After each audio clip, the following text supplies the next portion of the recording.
that funky live guitar music that comes on every Monday through Friday, live at 5 on the Evil FB Network YouTube. Check us out, subscribe, type an IE Newswire. Check out our daily broadcast. Man, what a deal going on. Well, Supreme Court got the birthright citizenship case out. We'll update that in a moment, plus boys and girls sports. And a few others. The $352 billion budget signed into law today by Gavin Newsom in California. Record will deal with that whole enchilada coming up of how we're getting hosed on that. This is tomorrow. The gas tax rises again in California despite record price highs by a gazillion over the other 49 states, and much, much more. But slinging it at Slinger. Remember, Shannon Breen posted, hey, I want to go to Slinger Speedway. See the trailer races where you try to drive up on the trailer as it's going or as the truck's pulling it around. Well, this is what they really do at Slinger Speedway. It's about a third mile, maybe 3/10 of a mile, high bank, fast, two groove, very competitive track. They had a 75-lap race. They usually run on a Sunday. Many, many, many of your NASCAR stars and short track stars, Mark Martin, Dick Trickle, Rusty Wallace, Bob the Sneaker Seneca, Mike Eddy, and a whole host of others, spent many laps in Wisconsin at Slinger going around this famed third-mile oval. They had a fantastic finish. We want to bring you the highlights. Here's the last lap or two at Slingin' It at Slinger. Here we go. Riddle and Bilderback will race for the win.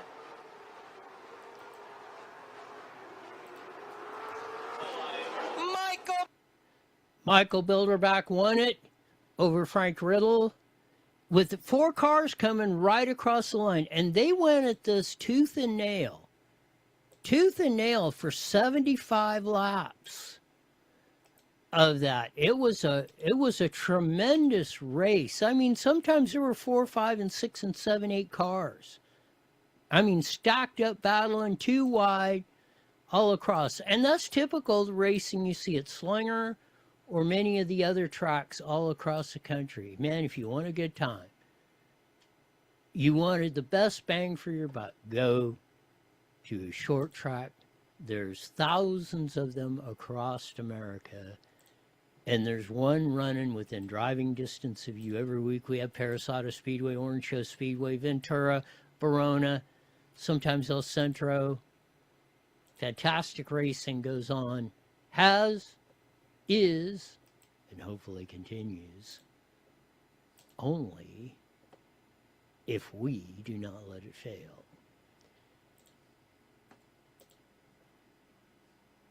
SCOTUS ended their spring to summer session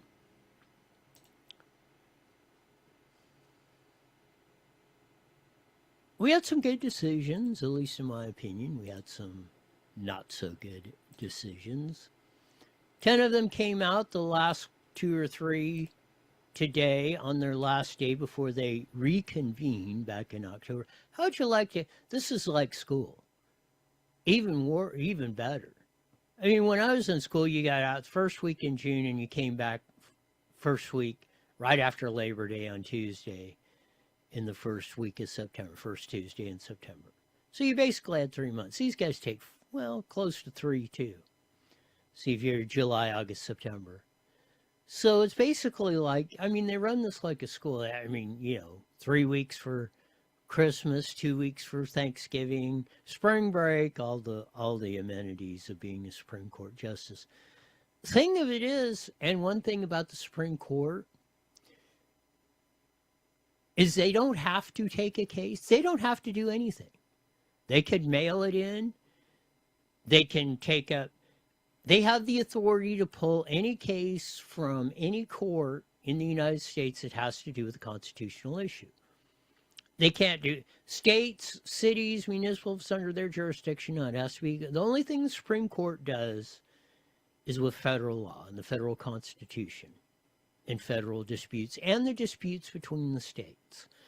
So if California or Texas wants to sue California just on the stupidity clause, which should be in there, that would be heard in the Supreme Court because that's their jurisdiction, the executive branch.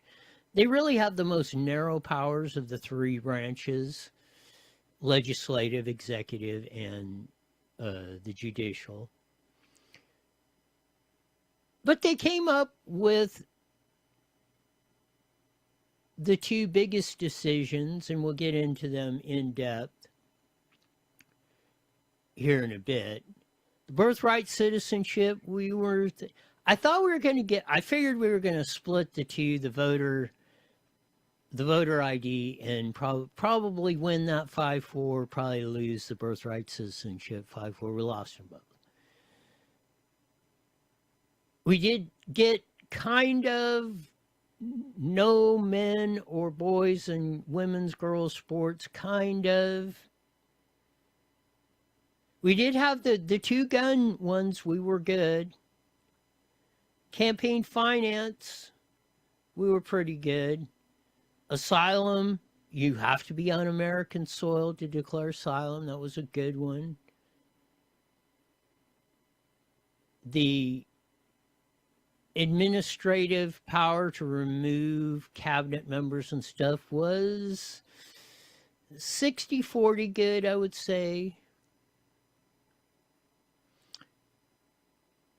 It was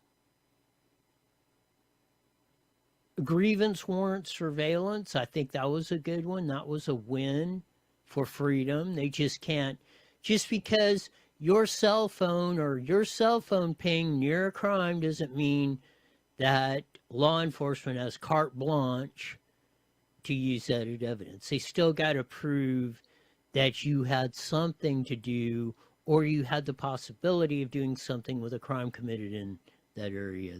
So I think that was a very good decision by the Supreme Court. Hey, you can't win them all. You know, just because you can smoke, just because you puff a joint or two doesn't mean they can just unilaterally take away your right to keep and bear arms. So I think overall,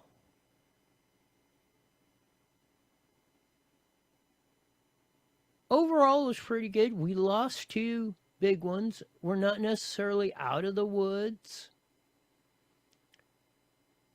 A constitutional amendment to change birthright citizenship. And let me just put it this way. They said the Constitution says what it is and means what it says. Well, that's true. Plus, you are supposed to look at what was the intent. The intent of the 14th Amendment and birthright citizenship was for the black slaves or slaves in general in the 1860s that they had full citizenship rights. Because we even went with this to the Indians in 52 or whatever, 1952. That they're not under the because they were not under the jurisdiction of the United States because they were sovereign citizens. So they come under a different category. Just because your parents were here illegally was not the intent of the 14th Amendment, but 4 out of the 9 Supreme Court justices were making law instead of interpreting it law. But hey, we've got remedies. Constitutional Convention, very difficult. You got to have 2/3 of the states. That means 34 got to call it. 34 out of the 50. And then to pass an amendment, it has to be 75% or 38 of the 50 have to pass it. The other way is 2/3 of the House and Senate of the United States of America. They can't even get the Save America Voter ID Act passed, which we'll get into that here in a bit. So, overall, I think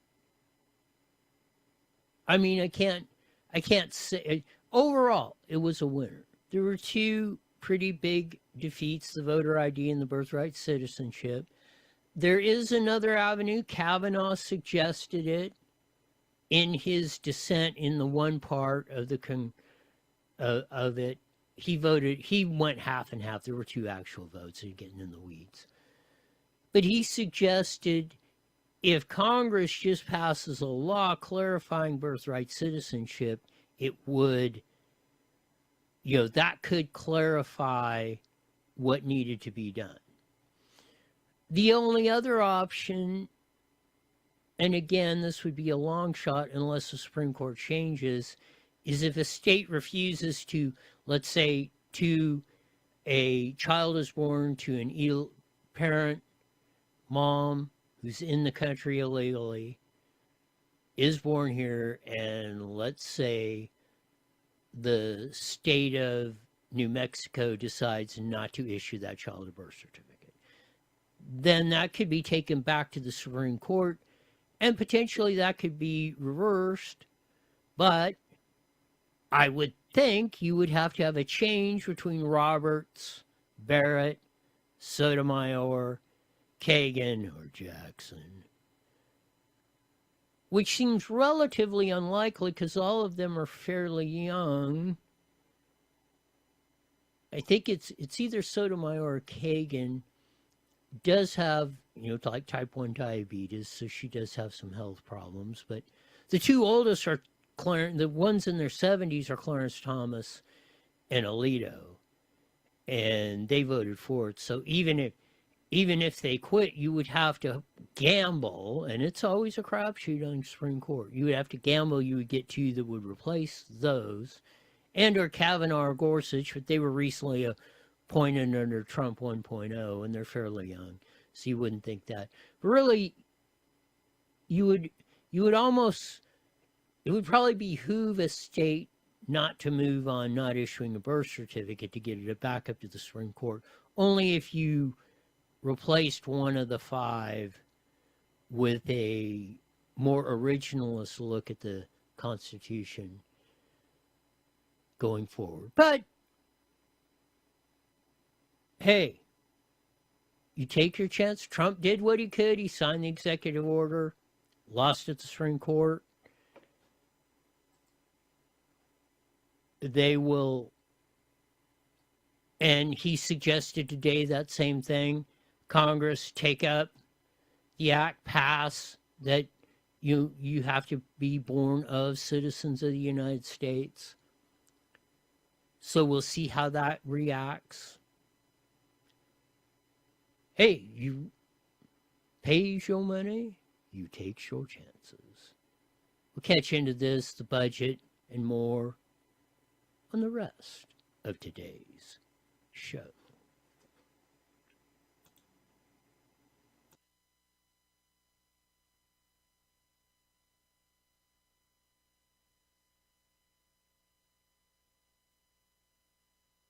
Some of the logic for some of the very intelligent people on the Supreme Court, Jackson especially, that over magic dirt, some of the stuff that babbles out of her mouth. Man, if there was ever a reason to impeach a Supreme Court justice, again, like we should have a stupidity clause in the Constitution. I mean, it is technically an impeachment because this impeachment and removal from office, let's put it that way, are basically whatever the House on impeachment and the Senate on removal of office decide. So, I don't know, we'll live to fight another day. Constitutional Convention or constitutional amendment by 2/3 of Congress. That's probably a long ways off, if ever. More likely, of course, the Supreme Court's probably going to change its makeup. That is probably a bigger possibility. Constitutional Convention, the longest of long shots. Again, you got to have 2/3 of the states just to call it, and then, which is 34 states, and then 38. To pass, 38 states have to agree 75% to amend the Constitution. So that's the highest burden of it all. The one that Kavanaugh suggested and Trump suggested, clarifying the statute, well, you can roll that, and then it's going to probably be back in court. Now, that will be a different issue the Supreme Court will be ruling on. So maybe you could make the argument, one, most likely Barrett, would change your mind. I don't think Roberts is. I think Roberts and the other three are dug in on this no matter what. They're going to vote the way they voted of that. I think, I mean, never say never, but I say the most, and it's a very iffy one to change, is Barrett. But we shall see. That's going to be a fight, as we say, for another day. The other one, and our 1,000% preferred, I got to get one more song. 1,000%, and I said the center-right freedom and liberty type candidate running for all the state offices that has the best chance of getting elected is Sonia Shaw. She's running for superintendent of public instruction. She's led the fight not only to straighten out our schools. She's the president of Chino Valley School Board, claim to fame and started with this. And you're not screwing with the kids, you're not locking them out. Gave Tony Thurman his 1 minute when he, the current superintendent, when he came down to Chino during public comment when they were having a big row about this, and told him, hey, you're no different than any other citizen. You get your 1 minute, now get off the stage. Because he was trying to filibuster. So she's got the drive, the gumption, the not back down attitude. Like we probably haven't had in a center-right freedom and liberty type candidate in California in a long time. Probably since Tom McClintock, I would say. She said, we won in the Supreme Court, huge victory for girls and common sense. We've been on the front lines fighting the battle in California. Our daughters deserve fair competition, privacy, equal opportunity. The fight isn't over, but today we celebrate. So the Supreme Court ruling on boys and girls sports was kind of a, hey, it's a state's deal. They said states could ban it, states can keep it. So in California, we're looking at right now, I don't see with our legislature that we're going to, unless we make some big moves in the Assembly and Senate, which is still possible. Ed Delgado's one right here in Moreno Valley, Paris, San Jacinto, parts of Hemet, Romaland, all those good areas, Nuevo. We get Delgado in, that's one of the 7 we need to start knocking this stuff down. So the Supreme Court just basically said it's the states can decide whichever way they want it. If they want to let boys and girls, boys and men, in girls' sports and locker rooms and bathrooms, we're like, hey, we don't have nothing to do with it. So that's another route that we're going to have to fight on the state level. Here's what the crusher is, and you could tell when Gavin Newsom, and they're putting the legislation, if they haven't passed it already, they're putting the legislation forward, and Gavin Newsom is proposing to strip all of the powers of the state superintendent of public instruction and putting him under a commissioner appointed by the governor. And you're thinking, well, why are they doing this? It's because they're scared of Sonia Shaw, because she's running neck and neck, if not leading in the polls, versus Barrera, the odious superintendent down there in San Diego, who's running against her. And it's for all of this. Boys and girls sports, keeping your kids stupid, not giving them an education, making them mind-numb robots.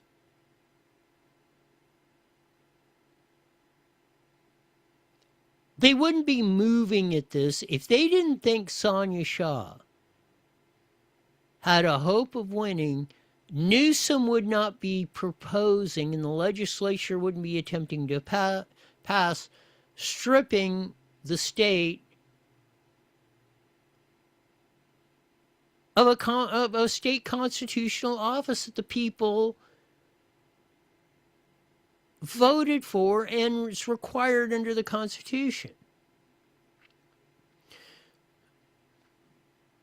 Now, whether the governor or the legislature has the power to strip a constitutional statewide elected office, well, what's stopping them next? What if un-effing California Herb Morgan, here with the second best political sign of all time, behind Dick Ryder,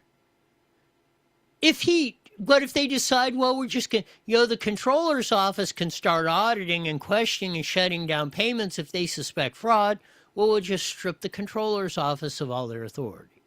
We'll put them under the guise of the governor. Now you have a tin-horn dictator. This is what they're angling for.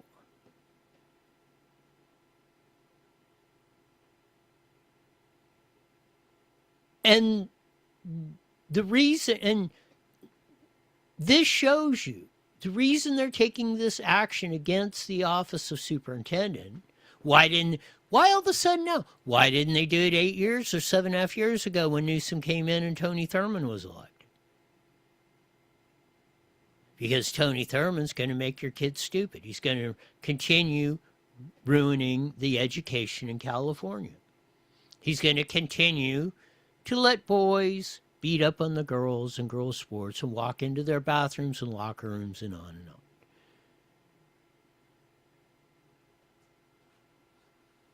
So as we say, there's small victories.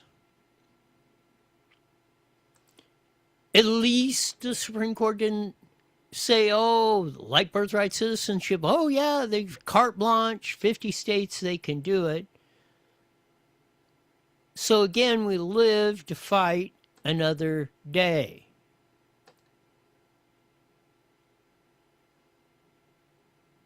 Mia Bonta, Rob Bonta, our BS Rob Bonta, our Attorney General's wife, this bill, AB 2624, the Stop Nick Shirley Act, which they want to try. They want to try to shut anyone up who's investigating, asking questions about anything in our state government. Does this all sound like tin-horn dictator stuff? Newsom, all of a sudden, oh, we don't like who's possibly going to be elected superintendent of schools. Well, we'll just strip that office, statewide elected office. We don't care about the vote of the people. We'll just strip them 100% of their powers. So what do they propose the Office of Superintendent of Public Instruction supposed to do?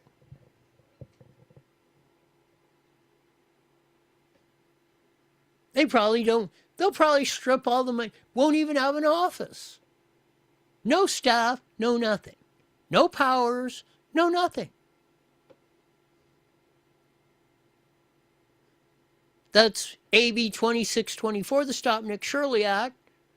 If you ask any questions, well, we're just going to fine you or put you in jail. Is moving forward in the Senate.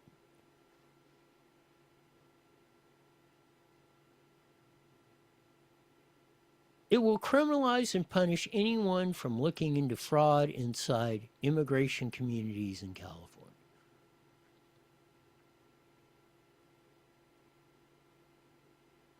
And you can bet your bottom dollar, no matter what the explanation is, they will use this to screw blue and tattoo you like nobody's business.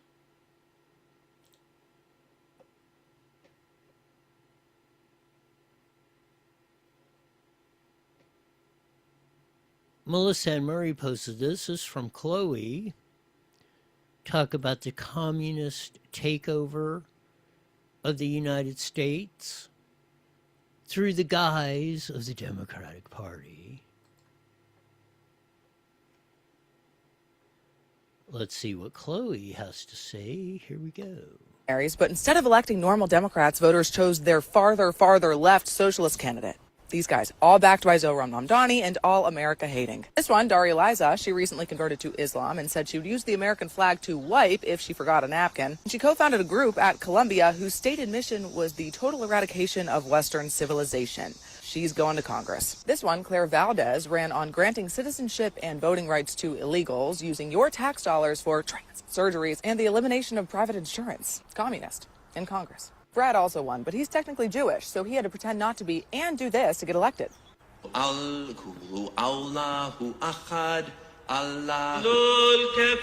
what? This chick also won a state assembly seat. She's a child of illegals. She once protested carrying a Hamas headband, and she blamed 9/11 on America's racism. Here's why this matters. Because we are watching the Democrat socialists, the communists, take over the Democrat Party. And we're... Chloe's exactly right. And quit with the Democrat socialists. They're communists. The old Democratic Party is gone. All the Fetterman's in there saying it. Old man, half out of his mind, Carville's going nuts over this. The PMSNBCers, the AOCs, Bernie Sanders has changed his mind on immigration, free markets, and everything else, just like Joe Biden did, and the whole host of them others. Now they're just flat out 1,000% communist.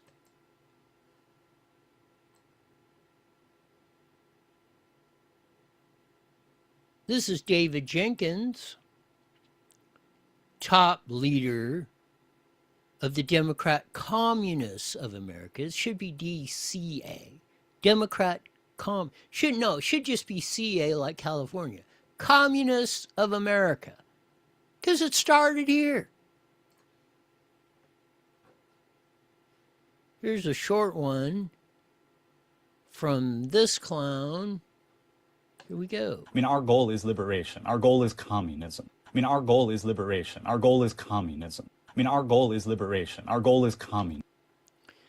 Our goal is liberation. Our goal is communism. See how they try? Oh, you're going to be freed if you're under communist rule. This is why they have TikTok and 3x5 screens and stuff to hypnotize, mesmerize, shove this carp down your throat.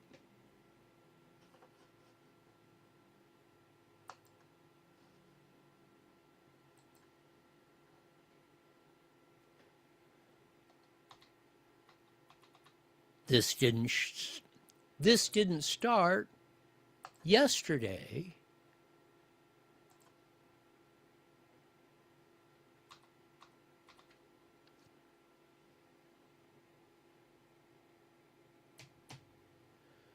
Obama made Americans buy health care insurance or get fined.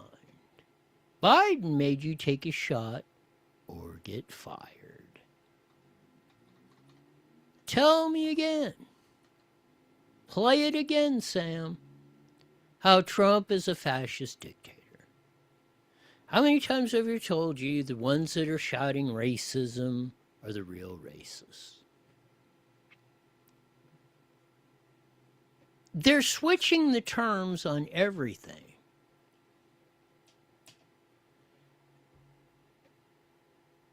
And they're convincing the vast majority, or at least 50% plus one, to buy into this stuff.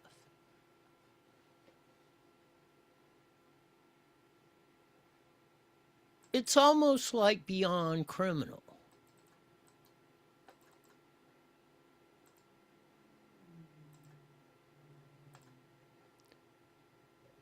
As Melissa Ann Murray put up there, as you see, tip, Democratic Socialist equals Communist, just rebranded. And that's 111% right. There's no other way to explain it.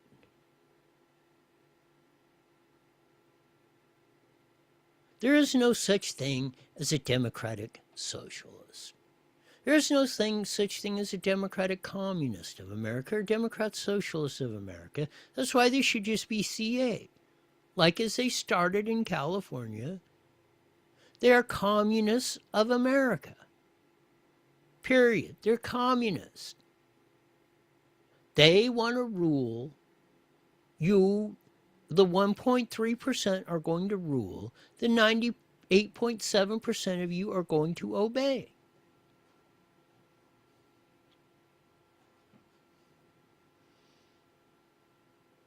Now, how far down this track are we slated to go?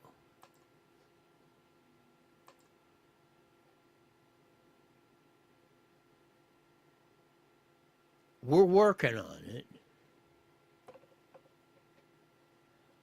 I don't know. I hope we get enough sharps.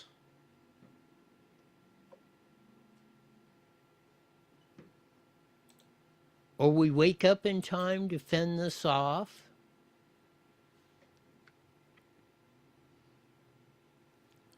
Maybe it'll happen, maybe it won't. You never know. Anna Paulina Luna up in Congress is trying to get, she's putting a halt or trying to use maneuvers to try to pass the Save America, the Voter ID Act, which now we have a proposition for the California one Carl DeMaio got on, Prop 39.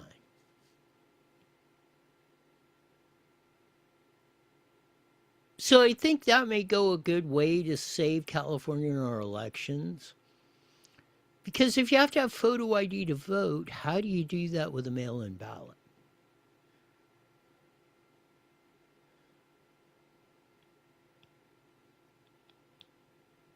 That's going to be a very interesting discussion why Prop 39 is going to be critical.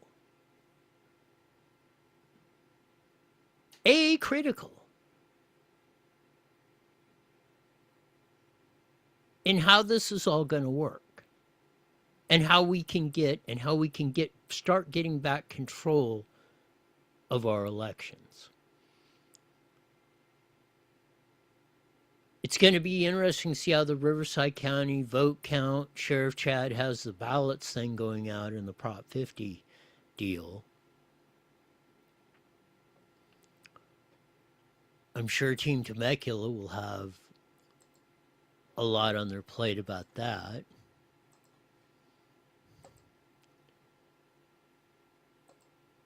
But if all of this just, let's say, absolute nonsense that's been flying around,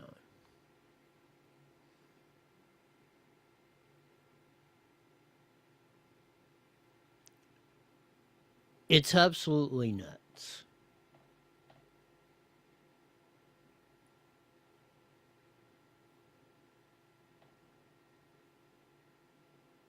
They're trying to kill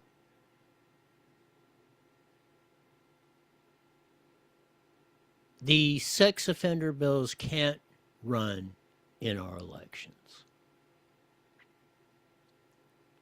Assemblywoman Soria put it up, said, if you're on the sex offender list, you cannot run in a California or hold elective office. Passed the assembly, just got killed by Scott Wiener in the Senate. They wanted to start stripping it, and she said, no, I campaigned on it. That's the way it is. Sex offenders, if you're on the sex offender, 1 minute. you should not be able to run for office in California, period, or hold office. Scott Wiener and the Senate have killed it because she wouldn't want it down. She pulled the bill. This is how insane California's got it.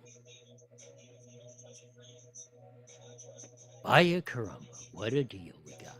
Sean said we'll be joining the Mighty Met 1490 here in a few seconds. We'll pick up on the California 30 seconds. $352 billion budget and more as we roll into the rest of today's show with, we've had good news and we've had some not so good news. But we'll continue to roll on and bring it to you in the raw story. Here we go. 10 seconds. PatriotSwitch.com. IE Newswire Daily is on the air. The following is a paid program. Views and claims expressed are those of the program producer and are not endorsed by this station. Opinions expressed are not necessarily those of radio station KMET, its management, employees, or affiliates.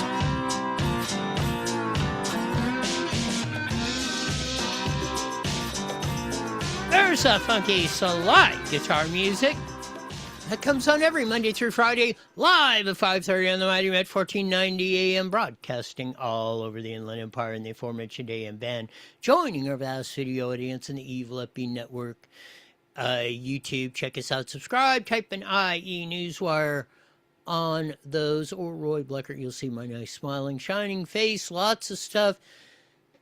Another disappointing ruling coming out of the Supreme Court. Birthright citizenship was upheld as, hey, you're an illegal alien, you walk across the border, dump the kid, automatic citizen. We have remedies still from Constitutional Convention called by the states, a very high bar. 2/3 vote in the House and Senate, another very high bar.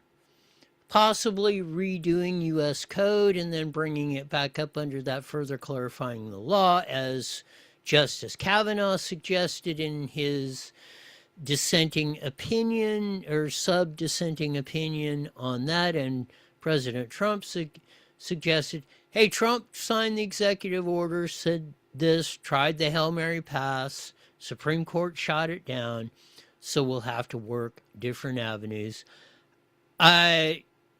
I don't see, and the other option, well, the fourth one is if a state, let's say Louisiana, refuses to issue a birth certificate because states issue all the birth certificates, they refuse to issue a birth certificate. I think that might be stronger if they repass under U.S. Code and the Congress, which just takes a majority vote. That might have the best chance of actually fixing this, but then that's a few steps in the road. We'll see how it goes. Probably nothing's gonna get done till after this election cycle. Of course, we probably have to hold the midterms on both the House and the Senate. That's gonna be a very tough lift. Everything's in flux, but as they say, the next election coming up is the most important, and it's gonna be for a lot of reasons. The Voter ID Act in California got a prop number 39, so that may be one of the ways we actually get this stuff straightened out. Because my question is, how do you do mail-in ballots? How do you do photo ID on a mail-in ballot? You're going to have to show up somewhere. So if you want an absentee ballot, you would have to go into your registrar of voters office, show your photo ID, then request the ballot to be sent, which is kind of like it used to be before we got into all this convoluted crap. We shall see. The other one that came out today that was more like a punt the Supreme Court said it's up to the states whether they have boys and men and girls and women's sports, locker rooms, bathrooms. We're just basically staying out of it. Which is good for the states that have that. Not so great for California because then now it's up to us to change our elected representatives to get that done. So we shall see about that. Slingin at Slinger, go and check the lead-in video to that. You'll get the connotation. Hey, Shannon Brain from Fox News said, please take me to Slinger, Wisconsin and show me the races. So we're doing the best that we can. Hey, it's a fabulous little bull ring, 3rd mile high bank track, and they put on a hell of a race on Sunday. You should go check it out. At least check out the finish on IE Newswire on our archives. The budget, California's budget. And I love Ashley Zavala, but KCRA 3, if not the best, 1A, but I'm going to say the best until somebody can prove otherwise. Capitol correspondent we got following the California legislature, governor's office, Calfart Laura, the insurance commissioner, whomever's up there.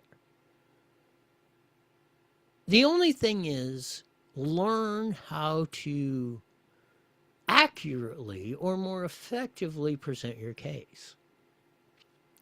So they're saying it's a 40% increase, record high, $352 billion budget. When Gavin Newsom came in, it was 208, and they're saying that's a 40% increase. Well, if you back it up from 352, that could be correct. The correct way to present it is it's a 70% increase from when he walked into office. Because 209 to 352 is a 70% increase from the base year, first year of Newsom's 1920 budget to the budget he just signed for $352 billion. But, so it's a 70% increase. It's over 100% increase from where we were a scant 13 years ago in 2013 when we ran the whole government at $141 billion. Now we're at 352. We're almost 250% more than we were 13 years ago, 70% higher than we were 7 years ago. Let me ask you this. Are the roads 70% better? Are the student achievement rates went up 70% from where they were 7 years ago? Or any percentage? Are they better at any percentage in reading, writing, and math? Or by any measure you want to do? Sans graduation rate or attendance, which even makes your case worse. Now that you have more kids in school, they're doing the same or worse. Despite record numbers, 3 times more than we spent 13 years ago.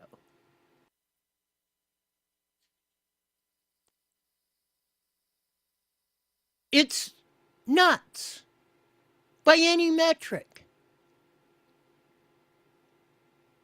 Is insurance? No, they've ran that. They burn our communities down.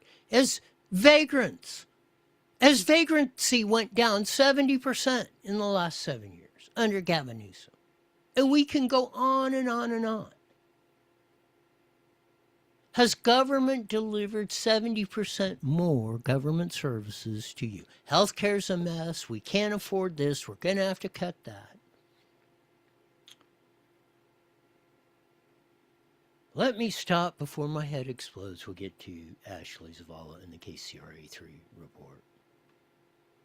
We're expected to pass the largest state spending plan in California's history. It's a big one. KCRA 3 political director Ashley Zavala joins us to explain what this budget includes this year. Yeah, California's $351.7 billion budget this upcoming year represents a 40% increase in state spending overall since Governor Gavin Newsom took office. And tonight we're taking a closer look at... That's why I explained it's a 70% from 209 to 352. If you use the base year, the first year in Gavin Newsom's office at 209, it's a 70% increase in that. But we will forgive Ashley for that. But I know a lot of people get confused on how to do the math on this thing, but we'll see. Why? First, let's look at the numbers. The first ever state spending plan that Governor Newsom agreed to with lawmakers was $208 billion total. That was back in 2019, 2020. You see the numbers climb, and now this year at a record high, $351.7 billion to $352 billion, rounded up there in this graph. So I checked in with our state's financial experts with the Department of Finance and the California Legislative Analyst's Office. They both agree that this mainly has to do with increased spending on education and Health and Human Services. California's legislative analyst. Let's stop with the education part. Again, we have flatlined in the 7 years. Student achievement. Students at grade level have not went up zero. In fact, they went down in COVID. We are just back to the prior COVID years, 19, in student achievement, which were only, if you combine them, only 1 in 3 students are proficient at grade level K through 12 in California. Only 1 out of 3. 2 out of 3 are not at grade level, despite record spending. Healthcare and education have killed our budget. Here's more from the Ash. Did do an analysis of California's ballooning budgets. Overall, it found 70% of the spending growth has just been trying to sustain and pay for programs that were established before the governor took office. Now, the growth in spending under Governor Gavin Newsom.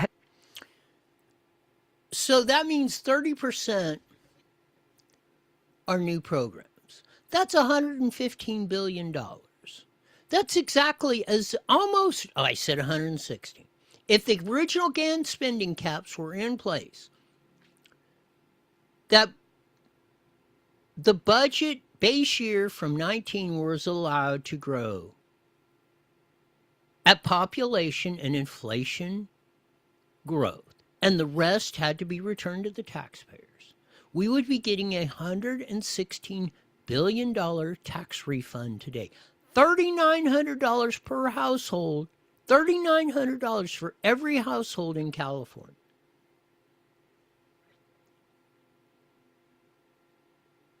And that's the exact almost to the billion. The same as growth in government and new programs under Gavin Newsom, including they're charging you and me, the California citizens, for the health care of illegal aliens at the cost of $12 billion a freaking year. Has been on community colleges by an additional $37 billion, Medi-Cal by an additional $25 billion, plus billions more for the Department of Developmental Services, in-home supportive services, child care slots, and universities under Governor Gavin Newsom. Let's break down the community college spending part. $37 billion. We got bots. We're paying for bots. Yes, we've proven that. Like with the unemployment fraud of $30 million we're going to have to pay back to the federal government. We're the only state that hasn't done that. They found out, there's just a bunch of people, there's just a bunch of bots collecting money under our community college system saying they're doing that. And on top of that, they're locking out people. If you're a resident of California and you're trying to apply to community college and you want to get into class, the Acme, I'm going to be super genius class. And they say, well, all that's full. Well, it isn't. It's full of bots. And they're starving you out. And the teachers, the professors, or whatever they call them over there at community college, are loving it because they maybe got 3 students that are active in a 30-room class. They're singing, "We're in the money, Happy days are here again.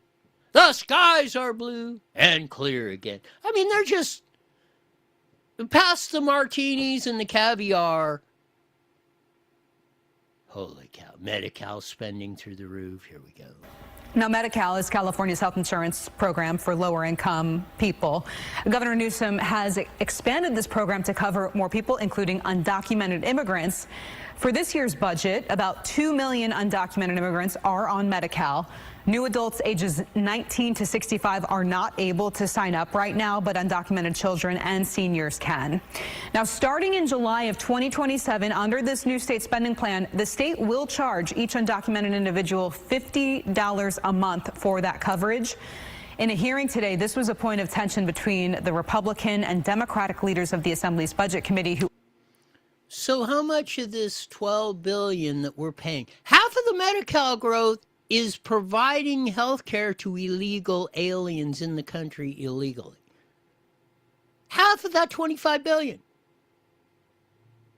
Let's see what the exchange looks like. You're saying, well, you know, maybe you can pay $50 a month. Argued about spending on veterans versus undocumented people. When we are talking about a priority and the budget reflecting our values, I think it's interesting to say that we spend now 8 to 10 times more on illegal immigrant services than we do for the veterans and the men and women who have fought and died for this country and this state. With all due respect, Mr. Vice Chair, I understand the talking points that you're trying to hit, but it's just a complete apples and oranges comparison. Taking care of our veterans is an extraordinary priority, I think, for everyone on this dais. All of us have incredible respect for the members and the men and women who have served our nation in uniform. Many of us count them as family members, people in our communities, dear friends. We have actually, as a legislature, added in additional money to invest in our veterans, to support them and uplift them. Look at Jesse Gabriel. When David Tangupaw pointed it out, we're trying to deflect. Why are we spending more? Why are we spending any when we're looking at a structural deficit? And you're taking money out of reserves to pay for this, Jesse Gabriel, to pay for health care for illegal aliens. Why in the hell are we doing this? Why are we subjecting California to severe bankruptcy or future cuts to these programs in the future? Holy cow. That is just one small part of the much bigger pie that is the state spending plan. Lawmakers are supposed to finalize the vote on this whole plan at around 6 o'clock tonight, within the next hour, and the governor is expected to sign it by the end of tonight. We are working on a web story that will show you a lot of the things that this budget includes. So they can read it. Exactly. And you can see what's going on. Yeah. I know a lot of our budget also has to do with AI and relies on how well AI is doing. So the governor announced today a new deal with Anthropic, of course, the AI company. It allows state agencies to use its AI technology at a discount. How much is that going to cost, and is that also a part of the budget? Yeah, we have actually posed these questions to Governor Gavin Newsom's office. They did not immediately say whether this is part of the state budget this year. It's my understanding right now in this very moment it's not. But yeah, as far as a dollar amount goes for that new AI technology for state agencies, it's really not clear. I'll also note in the LAO's analysis of why our state spending has grown, $9 billion of it is because of state operations. A lot of that having to do with IT. Now, how much this adds to those costs will... You mean the IT? The disaster of the unemployment, or the DMV, excuse me, well, unemployment too, the disaster of trying to reform the DMV information technology system so it works better. The 30-year-old antiquated one is it's not the DMV employees' fault. It's the fault of our old antique system. We have an equivalent of the old card files at the library to look up where the books were. Same with the 9/11 system. $500 million because people are calling 911, they can't get on the phone, people are dying, yada, yada, yada. Okay, we finally need to get rid of the old one ringy dingy, if you could get the old laughing skit. You know, punch the board in. To, hey, we'll get a new modern one. We need a new one. Okay, we committed 500 million or whatever the number was. Go to turn it on, don't work.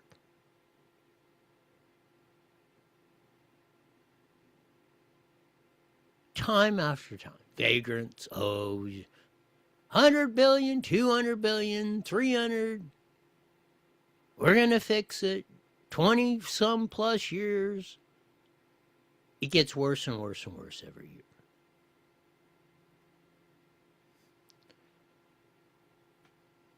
See, I can't imagine. I mean, I'm not an expert in this, but probably in the millions of dollars. But I mean, when you're getting new software for all these different agencies and our government is so big, that will add up. So we're still waiting to see the cost. Maybe we'll have it within the next hour. It doesn't matter. They're going to foul it up. From the bullet train to the software to everything in between.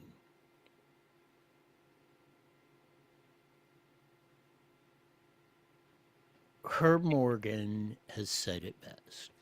We got to un-F California. If we un-F California, maybe the rest of the nation's got a fighting chance.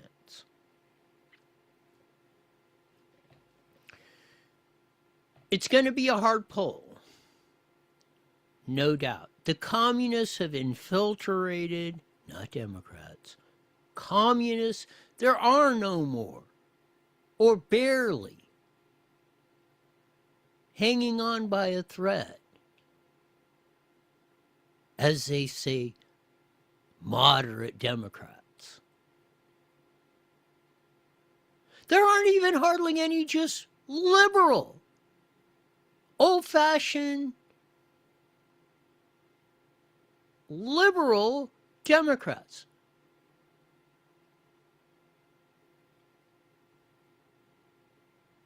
There's not a Dick Floyd. Or even, I say, Willie Brown. Or Jesse Unruh.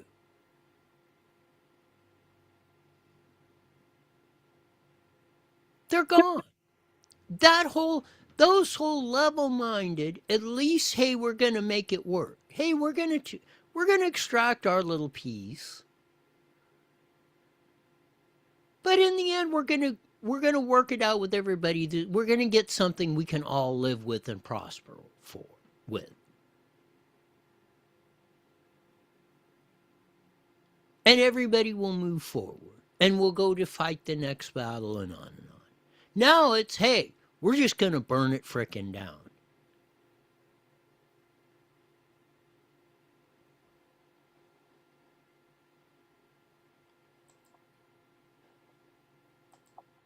I mean,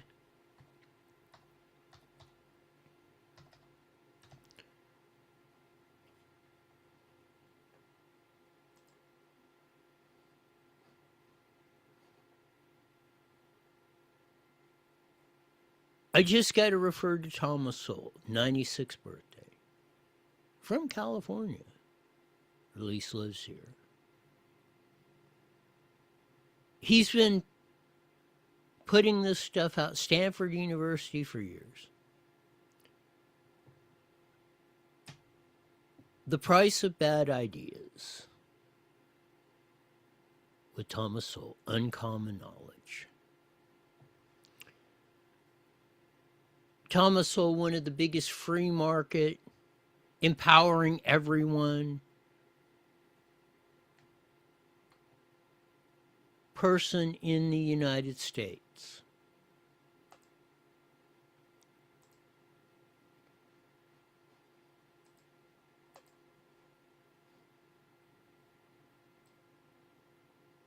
The ideas he's come up with, along with guys like Milton Friedman, This is one of the best. Those who reject facts eventually reject freedom.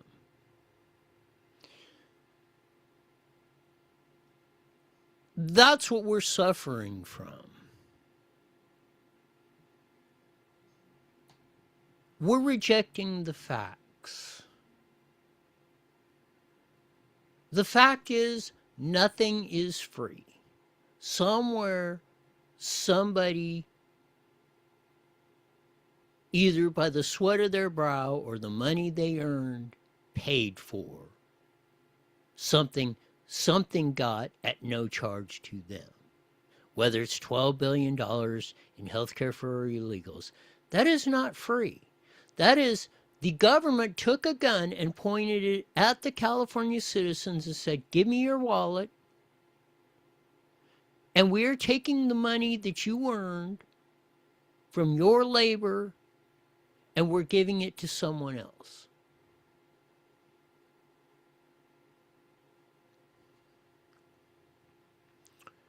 Those who reject the facts eventually reject freedom. And that's just part of the wisdom of Thomas Sowell on his 96th birthday.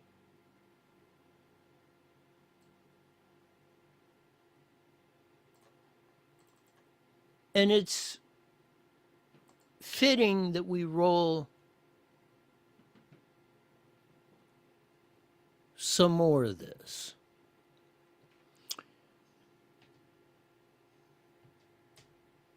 Emotions neither prove nor disprove facts. There was a time when any rational adult understood this. But years of dumbed-down education and emphasis on how people feel have left too many people unable to see through this media gimmick. This is where we're at in society. It's all emotion. Like I said, we cannot live on 147% emotion. Even if us and the retarded, half the population, can grab up 100% of the facts, we're still outgunned. That right there explains where we are, June 30th, 2026. On his 96th birthday, the great Thomas Sowell.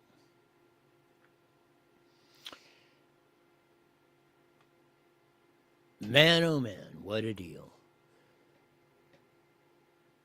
We'll see where it goes. We're going to be on the glide path to Saturday, our 250th celebration of the United States. I hope we can keep it. That'll do it for today. As we usually say at this time, mandatory you're back here in 23 hours. Why? Best darn show in the whole wide world. Until then, see ya. The proceeding was a paid program. Views and claims expressed are those. All right, Roy. Well, take it easy. I will talk to you Friday. You got it.